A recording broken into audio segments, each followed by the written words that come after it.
Hello everyone, আজকে আমি চলে এসেছি তোমাদের অনুরোধে একটি বিশেষ ভিডিও নিয়ে। ইতিমধ্যেই জেনপাস ইউজি অর্থাৎ বিএসসি নার্সিং এবং এএনএম জিএনএম নার্সিং দুটো পরীক্ষারই র্যাঙ্ক কার্ড প্রকাশিত হয়ে গেছে। যারা এই বছর বেশ ভালো রেজাল্ট করেছো তারা এখন ভীষণ চিন্তিত এবং কনফিউজ হয়ে আছো এই র্যাঙ্ক কার্ড পাবলিশের পরবর্তী স্টেপ নিয়ে। তোমাদের কি করতে হবে, এখন কিভাবে তোমরা চয়েস ফিলিং করবে, কি কি ডকুমেন্টস রেডি করতে হবে, এই সব নিয়ে। তো আমাদের কাছে অনেক অনুরোধ আসছে দক্ষিণ দিনাজপুর থেকেও, আমাদের জেলা থেকে এবং জেলার বাইরে বিভিন্ন শিক্ষার্থীদের কাছ থেকে একটু গাইড করে দেওয়ার জন্য। আমাদের প্রতিষ্ঠানের শিক্ষার্থীদেরকে আমরা একদিন ডেকে পুরোটা বুঝিয়ে দিয়েছি, তবে এর বাইরেও যারা রয়েছে তাদের জন্য আজকের এই ভিডিওটি।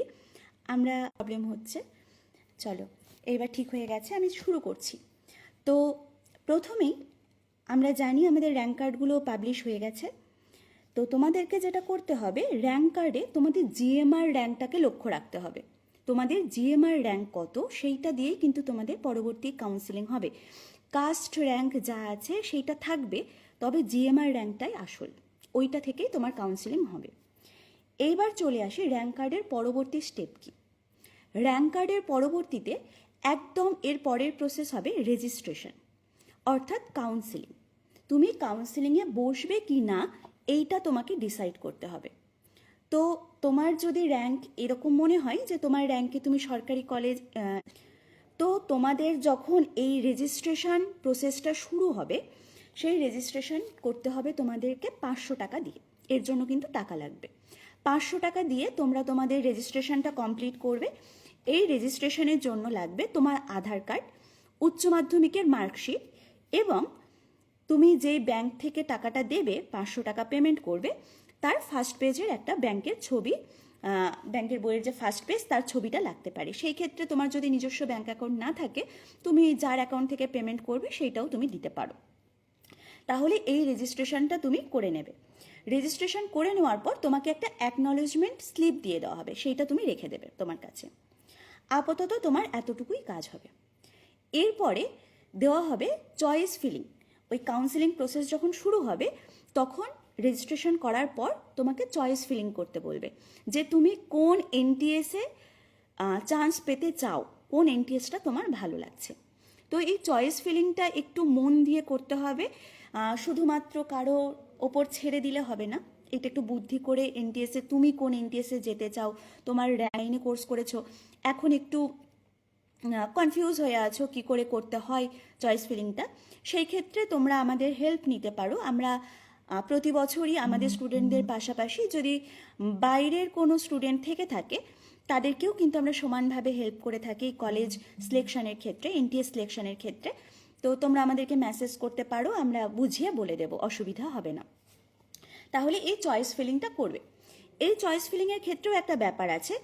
এই চয়েস ফিলিংয়ের জন্য তোমাকে টাইম দেবে, একটা 5 দিন বা 6 দিনের টাইম দেওয়া হবে। তো তুমি ধরো প্রথম দিন মনে হলো একটা চয়েস ফিলিং করে দিয়ে আসলে, প্রথম কলকাতা মেডিকেল কলেজ করেছো, এসএসকেএম করেছো, বালুরঘাট এনটিএসকে রেখেছো, এইভাবে রেখেছো। এবার একদিন পর তোমার মনে হলো যে না, আমার বালুরঘাটকে বেশি প্রায়োরিটি দিতে ইচ্ছে করছে, আমি বালুরঘাটটাকেই সামনে রাখবো। তো তোমার কাছে সেই অপশানটা থাকছে, কিন্তু সেটা কতদিন থাকছে? যতদিন না তোমার চয়েস লকিং হচ্ছে। চয়েস ফিলিংয়ের পর 3-4 দিন টাইম দেওয়া থাকে তোমার চয়েস লক করার ক্ষেত্রে। তো চয়েস ফিলিং করলে প্রথম দিনেই লক করে দেওয়ার কোনো প্রয়োজন নেই, তুমি রেখে দেবে। তারপর যেদিন চয়েস লকিং ডেট থাকবে তার একদিন আগে তুমি চয়েস লক করে দিয়ে দেবে, ওটাই হবে তোমার ফাইনাল ডিসিশন। চয়েস লক করবে, এরপর আর তোমার কোনো কাজ নেই আপাতত।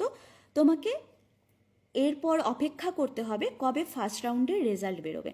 ফার্স্ট রাউন্ড যদি তোমার নাম আসে তাহলে সেই ক্ষেত্রে তোমাকে আবার 1000 টাকা দিয়ে সিট বুকিং করতে হবে, এবং তারা যে ভর্তির ডেট দেবে সেই ডেট অনুযায়ী তোমাকে সেই মানে যে এনটিএসে তুমি সিট পাবে সেই এনটিএসে তোমাকে চলে যেতে হবে।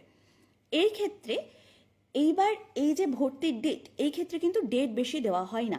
মানে ধরো আজকে যদি আমি বলি 3 তারিখ রাত্রে রেজাল্ট পাবলিশ হয়েছে, তোমাকে কিন্তু ভর্তির ডেট দিয়ে দেবে 5 তারিখ, তাহলে তোমাকে 5 বা 4ও দিয়ে দিতে পারে। তো সেই ক্ষেত্রে তোমাকে পরদিন ভোরবেলায় বেরিয়ে যেতে হবে। তাই এই যে তুমি যাবে ভর্তি হতে, এই ভর্তির ক্ষেত্রে যেই সব ডকুমেন্টসগুলো লাগবে সেইটা তোমাকে রেজাল্ট বেরোনোর আগেই কিন্তু রেডি করে রাখতে হবে। তো এখন আমি যেটা বলবো সেটা তোমাদের কি কি ডকুমেন্টস লাগবে ভেরিফিকেশনের জন্য সেইগুলো। এই ডকুমেন্টসগুলো তোমার কখন লাগবে? তুমি যদি কোনো সিট পাও, ফার্স্ট কাউন্সিলিংয়ে হোক, সেকেন্ড কাউন্সিলিংয়ে হোক, বা যদি মপ আপ হয়ে থাকে, মপ আপের সময় যদি তুমি সিট পাও সেই সময় কিন্তু তোমাকে ডকুমেন্টস আগেই রেডি করে রাখতে হবে যদি তুমি একটা সিট পেতে চাও। তার কারণ তোমাকে কাউন্সিলিংয়ের রেজাল্ট বেরোনোর পর আর কোনো রকম সময় দেওয়া হবে না এই ডকুমেন্টসগুলো রেডি করতে। আর ডকুমেন্টস যেহেতু অনেকগুলো রেডি করতে হয় আর সেটা বেশ সময় সাপেক্ষ ব্যাপার, তাই তোমাদের এই মুহূর্তে বসে না থেকে, এই যে কাউন্সিলিং প্রক্রিয়া এখনও শুরু হয়নি, এই টাইমে এই ডকুমেন্টসগুলো কিন্তু তোমাদেরকে রেডি করে নিতে হবে। এইবার চলো বলে দিই কী কী ডকুমেন্টস তোমাদের রেডি করতে হবে এবং তার প্রসেসগুলো কী কী। তো ডকুমেন্টস ভেরিফিকেশানে তোমার যে এনটিএসে পড়বে সেখান থেকে তোমাকে একটা লিস্ট দিয়ে দেওয়া হবে যে ডকুমেন্টস ভেরিফিকেশনের দিন তোমাকে কোন কোন ডকুমেন্টসগুলো নিয়ে যেতে হবে, বা এইখানে আগে থেকেও নাও দিতে পারি, তুমি হয়তো সেখানে গেলে তারপর সেখানে দেওয়ালে লেখা থাকবে যে কী কী ডকুমেন্টস তারা ভেরিফাই করবেন। তো বেশিরভাগ ক্ষেত্রে একই থাকে, দু একটা ডকুমেন্টস এনটিএস ভিত্তিতে একটু আলাদা হয়। তো যেটা মেনলি লাগে সেইগুলো আমি বলে দিচ্ছি। প্রথমেই লাগবে তোমার একটা এজ প্রুফ, বার্থ সার্টিফিকেট হতে পারে, বা আমাদের ক্ষেত্রে আমরা মাধ্যমিকের যে অ্যাডমিট কার্ড সেটাকেই এজ প্রুফ হিসেবে দিয়ে দিতে পারি। তো তুমি একটা মাধ্যমিকের তোমার যে অ্যাডমিট সেইটা জেরক্স কপি করে রেখে দেবে। আমি যেই ডকুমেন্টসগুলো বলবো সেগুলো সবই কিন্তু অবশ্যই তোমার কাছে 3-4 কপি করে জেরক্স রাখবে, কারণ এই জেরক্স কপি নিয়ে পরবর্তীতে কিন্তু ঝামেলা হতে পারে। তুমি ধরো যে এনটিএসে গেছো, সামনে জেরক্সের দোকান নেই, বারবার তোমাকে দোকানে যেতে হচ্ছে, এগুলো নিয়ে তখন তুমি কিন্তু টেনশনে পড়তে পারো। তাই যা ডকুমেন্টস নিয়ে যাবে বাড়ি থেকেই 3-4 কপি করে জেরক্স নিয়ে যাবে সঙ্গে করে। তো প্রথমেই তোমার লাগছে এজ প্রুফ। এজ প্রুফ হিসেবে তুমি বার্থ সার্টিফিকেট, বা তার থেকেও বেশি ভালো হতে পারে তুমি মাধ্যমিকের অ্যাডমিট নিয়ে যাও। সেকেন্ড, তোমার এইচএস এর মার্কশিট, অর্থাৎ উচ্চ মাধ্যমিক পরীক্ষায় তুমি যে নাম্বারটা পেয়েছো, যে মার্কশিট তোমাকে দেওয়া হয়েছে সেই মার্কশিট লাগবে।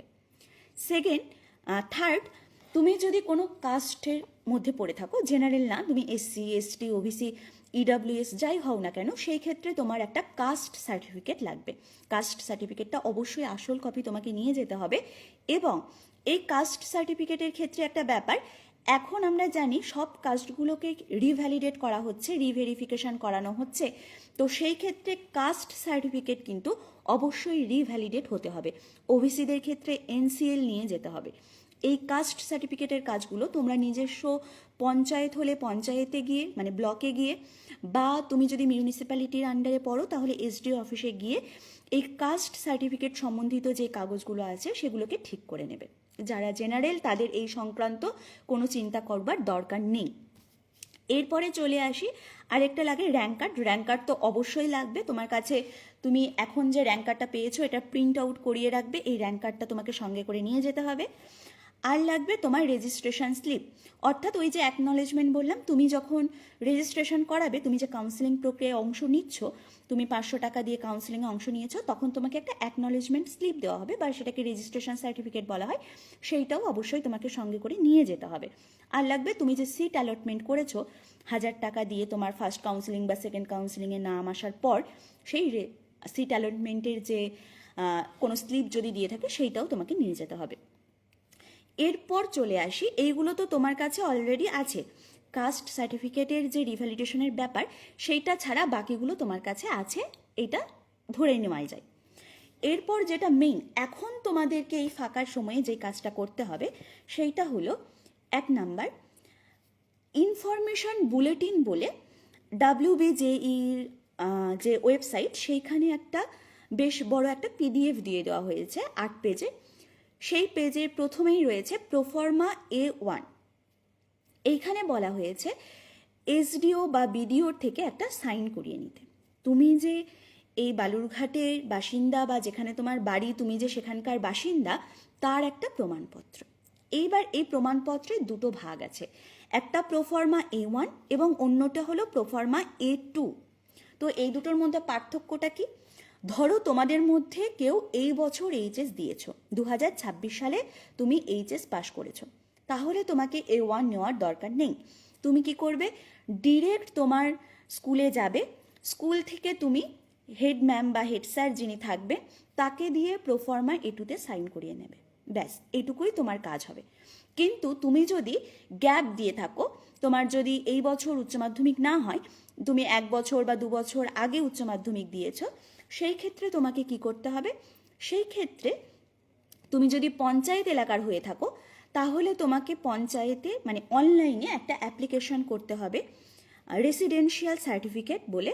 ডমিসাইল সার্টিফিকেট করা যেতে পারে, কিন্তু সেইটা একটু সময় সাপেক্ষ ব্যাপার হয়ে যায়। রেসিডেন্সিয়াল সার্টিফিকেট হলেও কিন্তু ভর্তির প্রক্রিয়ায় কোনো রকম অসুবিধা হয় না। তো তুমি অনলাইনে যে কোনো ক্যাফেতে যাবে, ক্যাফেতে গিয়ে রেসিডেন্সিয়াল সার্টিফিকেটের জন্য অ্যাপ্লাই করে আসবে। এইবার এই রেসিডেন্সিয়াল সার্টিফিকেটের জন্য তোমার কি কি ডকুমেন্টস লাগতে পারে? তোমার আধার কার্ড, তোমার বাবা মায়ের যে কোনো কিছু পরিচয়পত্র চাইতে পারে, এবং চাইতে পারে যেটা সেটা হলো তোমার খাজনার কাগজ, অর্থাৎ যেটাকে আমরা বলে থাকি চৌকিদারি ট্যাক্স, সেইটা লাগবে। তো এইটা দিয়ে তুমি রেসিডেন্সিয়াল সার্টিফিকেটের জন্য অ্যাপ্লাই করে দেবে। এরপর এই যে অ্যাপ্লাই করলে, এরপর তোমাকে 2-3 দিন হাতে সময় রাখতে হবে তোমার রেসিডেন্সিয়াল সার্টিফিকেটটা অনলাইনে অ্যাপ্রুভ করে দেবেন পঞ্চায়েতের যিনি আছেন তিনি, বা মিউনিসিপ্যালিটিতে যিনি রয়েছেন দায়িত্বে তিনি।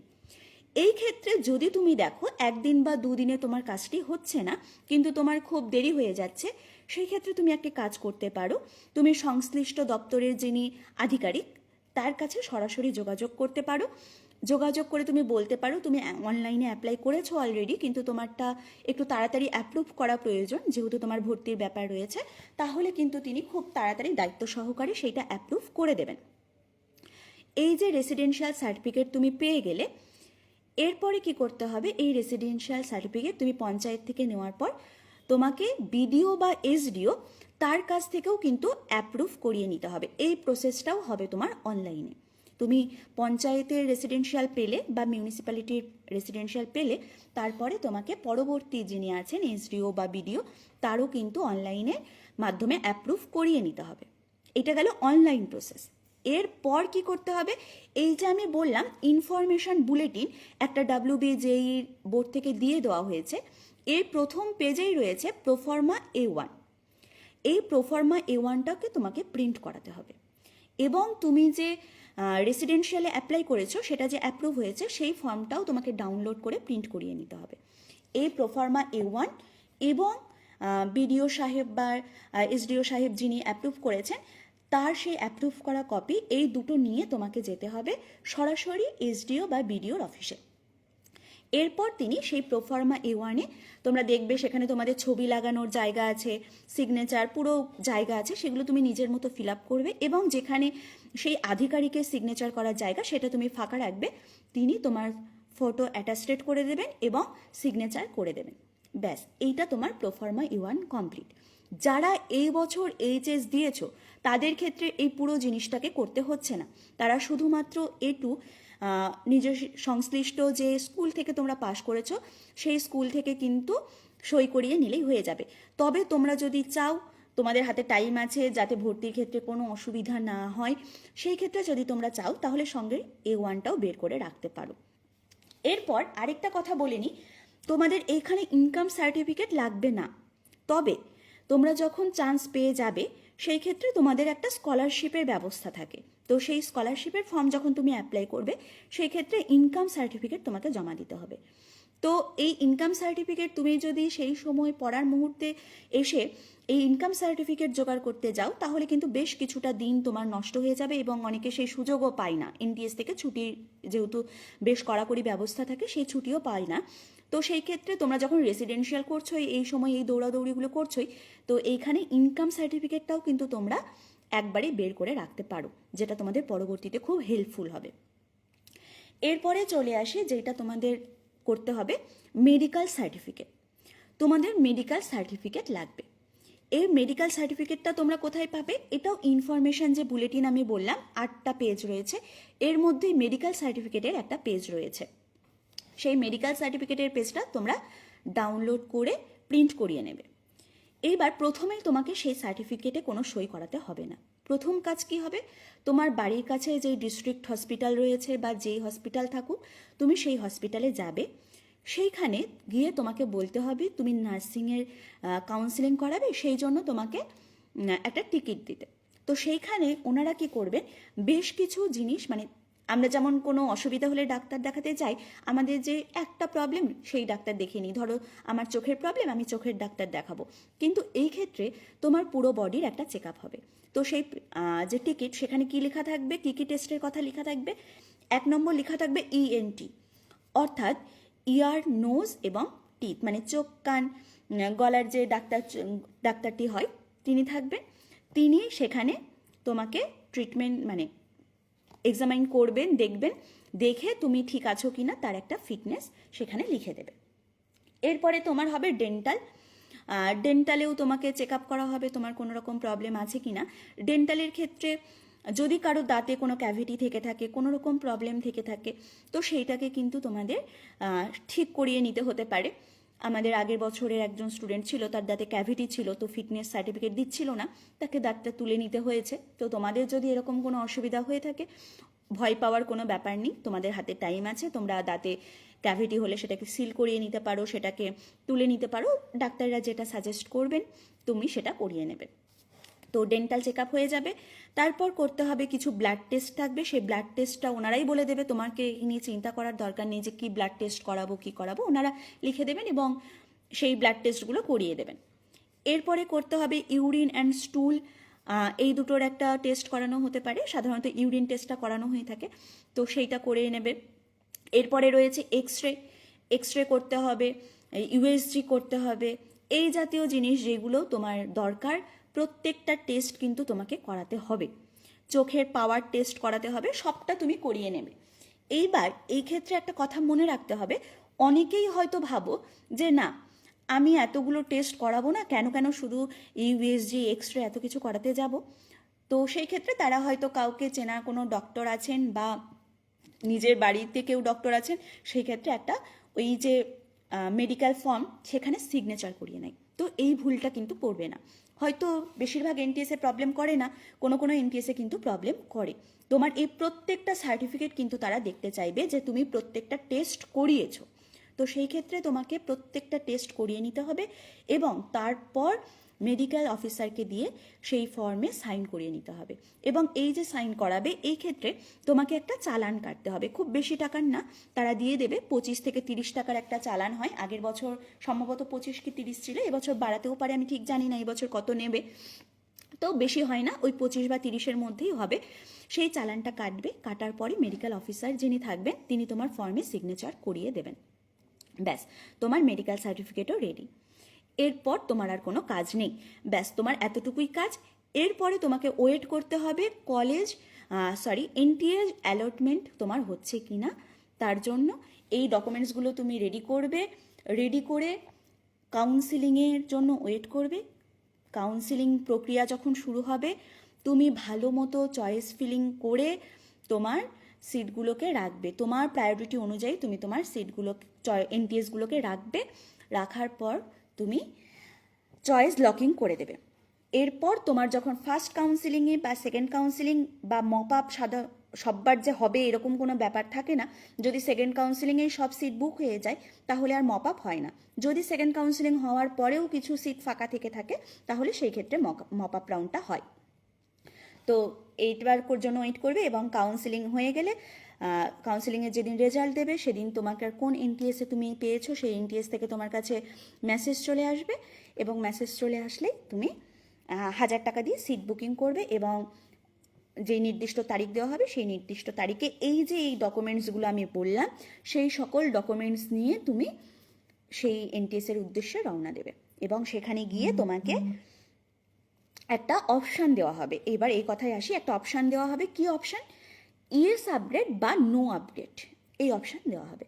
ধরো আমি তোমাকে বলেছি তুমি কলে এনটিএসগুলো সাজিয়েছো, তুমি পরপর 35 বা 39টা এনটিএস দিয়ে দিয়েছো। এরপর তোমার র্যাঙ্ক অনুযায়ী তুমি 10th নম্বর এনটিএসটা পেয়েছো ফার্স্ট কাউন্সিলিং, কিন্তু তুমি চাইছো যে না, আমার যে 8 বা 7 এই র্যাঙ্কে যেই না সিরিয়াল নাম্বারে যে এনটিএসটা ছিল তুমি ওইটা পেলে খুব তোমার সুবিধা হতো। তো সেই ক্ষেত্রে তুমি কি করবে, যেখানে তুমি এনটিএস বুক করতে যাবে, মানে যেই এনটিএসে তোমার সিট বুক হয়েছে সেখানে গিয়ে তোমাকে ভর্তির সময় জিজ্ঞাসা করবেন ওনারা তুমি কি আপগ্রেড করাতে চাও, তাহলে তুমি বলবে ইয়েস। তাহলে সেই ইয়েস আপগ্রেড তুমি যখন করবে, তাহলে সেকেন্ড কাউন্সিলিংয়ে তুমি আরেকবার পার্টিসিপেট করতে পারবে। সেই ক্ষেত্রে তোমাকে এক্সট্রা কোনো পেমেন্ট করতে হবে না। এই ক্ষেত্রে তুমি সুবিধা কী পাবে, তুমি যদি 8 নম্বর কলেজটা পেয়ে থাকো, তাহলে 8 নম্বরের উপরে তুমি যে 7টি কলেজ রেখেছিলে, সেই 7টি কলেজে আরও একবার চান্স পাও কি না সেটা দেখার সুযোগ পাবে। এই ক্ষেত্রে অনেকের ভয় থাকে যে আমি যদি ইএস আপগ্রেড করাই, তাহলে কি এই 8 নম্বর কলেজটা আমি পাবো? হ্যাঁ, অবশ্যই তুমি এই 8 নম্বর কলেজটি পাবে। এই 8 নম্বর কলেজের এনটিএসের সিটটি তোমার জন্য বুক থাকবে, এবং ওনারা দেখবেন 7 নম্বর অবধি কোনো যে কলেজগুলো রয়েছে, যে এনটিএসগুলো রয়েছে, সেখানে তোমার কোনো সিট হয় কি না। যদি না হয়, তুমি 8 নম্বরে অবশ্যই তোমার সিটটি পেয়ে যাবে, সেটা নিয়ে তোমাকে চিন্তা করতে হবে না। এই গেল তোমাদের র্যাঙ্কে পরবর্তী যেই প্রসেস, সেইটা বলে দিলাম। এরপরেও যদি কারোর কোনো রকম সমস্যা হয়, তোমরা নির্দ্বিধায় আমাদেরকে মেসেজ করতে পারো। আমরা অবশ্যই যতটা সম্ভব তোমাদেরকে সাপোর্ট করব। প্রতি বছরের মতো এবছরেও বেশ কিছু শিক্ষার্থী যারা আমাদের প্রতিষ্ঠানে পাঠরত ছিল না, তারা আমাদের সঙ্গে যোগাযোগ করেছে কাউন্সিলিংয়ে সাহায্য করবার জন্য, এবং তারা প্রতিনিয়ত আমাদের সঙ্গে কথা বলছে। আমরা তাদেরকে যতটা পারি হেল্প করার চেষ্টা করছি। তোমাদেরও কারোর যদি কোনো রকম প্রয়োজনীয়তা থাকে যে এই চয়েস ফিলিং কী করে করব, বুঝতে পারছি না, কিভাবে কি পুরো প্রসেসটা হয়, অবশ্যই আমাদেরকে জানাবে। যদি বালুরঘাট, গঙ্গারামপুর এর মধ্যে বাড়ি হয়ে থাকে আশেপাশে, তবে তোমরা আমাদের যেদিন চয়েস ফিলিংয়ে যখন ডেট দেবে, আমরা আমাদের স্টুডেন্টকে একদিন ডাকবো, ডেকে চয়েস ফিলিং কী করে করাতে হয় পুরোটা ডিটেলসে আলোচনা করব। তোমরা কিন্তু সেদিন আমাদের প্রতিষ্ঠানে এসেও এই যে প্রসেসটা, এটা কি করে হয়, সামনাসামনি বসেও পুরোটা বুঝে নিয়ে কোন এনটিএসকে সামনে রাখলে তোমার সুবিধা হবে, সেই পুরো প্রসেসটা বুঝিয়ে নিতে পারো। ধন্যবাদ সকলকে। আশা করি সকলের এই ভিডিওটি খুব উপকারে আসবে। এর পরবর্তী তোমাদের কোন কোন ডকুমেন্টসগুলো রেডি করতে হবে, সবটা তাড়াতাড়ি রেডি করে নাও। আরও একবার বলে দিই, তোমাদেরকে এখন দুটো ডকুমেন্টস আগে রেডি করতে হচ্ছে। একটি হচ্ছে রেসিডেন্সিয়াল সার্টিফিকেট এবং অপরটি হচ্ছে মেডিকেল সার্টিফিকেট। এই দুটো অবশ্যই তাড়াতাড়ি রেডি করে নেবে। এবং আরও একটি কথা আমি বলে রাখছি, কারোর ক্ষেত্রে যদি নিজের নাম বা বাবার নামের স্পেলিং কিছু কোথাও মিস্টেক থেকে থাকে কোনো ডকুমেন্টসে, তোমরা সেটা এফিডেভিট করার মাধ্যমে কিন্তু এই যে টাইম পিরিয়ডটা রয়েছে এর মধ্যেই ঠিক করে নাও। কারণ ভর্তির সময় ওইখানে গিয়ে যদি কোনো রকম তোমাদের মিসম্যাচ হয়ে যায় ডকুমেন্টসে, সেই ক্ষেত্রে কিন্তু অসুবিধা হতে পারে। আর বারবার বলছি, ওইখানে কিন্তু ভর্তি নেওয়ার সময় কোনো এক্সকিউজ ওনারা শুনবেন না। তাদের কাছে সেই এক্সকিউজ শোনার মতো কিন্তু সময় থাকে না, কারণ টাইমটা খুব অল্প, নির্দিষ্ট সেই সময়ের মধ্যেই তাদেরকে ভর্তিটা নিতে হয়। তো তুমি যত রকম ডকুমেন্টস আছে, তুমি যতটা নিট অ্যান্ড ক্লিনভাবে সেই ডকুমেন্টসগুলোকে সাজিয়ে নিতে পারবে, তোমার জন্য ততটাই হেল্পফুল হবে। ধন্যবাদ সকলকে। Good night.